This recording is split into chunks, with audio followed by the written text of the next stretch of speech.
వలస విధానాలపై కఠినంగా వ్యవహరిస్తామన్న ట్రంప్ దానిని అక్షరాల అమలు చేస్తున్నారు. అధికారంలోకి వచ్చిన ఏడాదిలో 1,00,000 వీసాలను రద్దు చేశారు. అమెరికా చట్టాలను ఉల్లంఘించిన వారిని, నేర చరిత్ర ఉన్నవారిని ఏరిపారేస్తూ ఉన్నారు. ఈ మేరకు ఆ దేశ విదేశాంగ శాఖ అధికారికంగా ప్రకటన విడుదల చేసింది.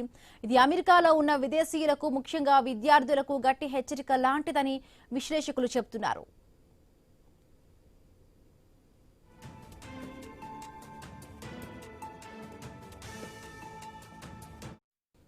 ప్రధానంగా 4 తప్పులు చేసిన వారిపై వేటు పడింది. వీసా గడువు ముగిసినా ఇంకా అమెరికాలోనే అక్రమంగా ఉండటం, మద్యం తాగి వాహనాలు నడపడం, దాడులు చేయడం, దొంగతనాలకు పాల్పడడం వంటివి ఉన్నాయి.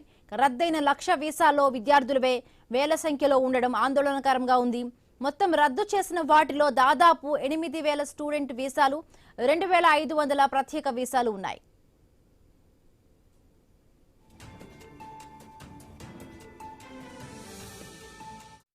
గత ఏడాదితో పోలిస్తే పరిస్థితి చాలా సీరియస్ గా ఉంది. 2024తో పోల్చితే ఈ ఏడాది వీసాల రద్దు ఏకంగా 150% పైగా పెరిగింది.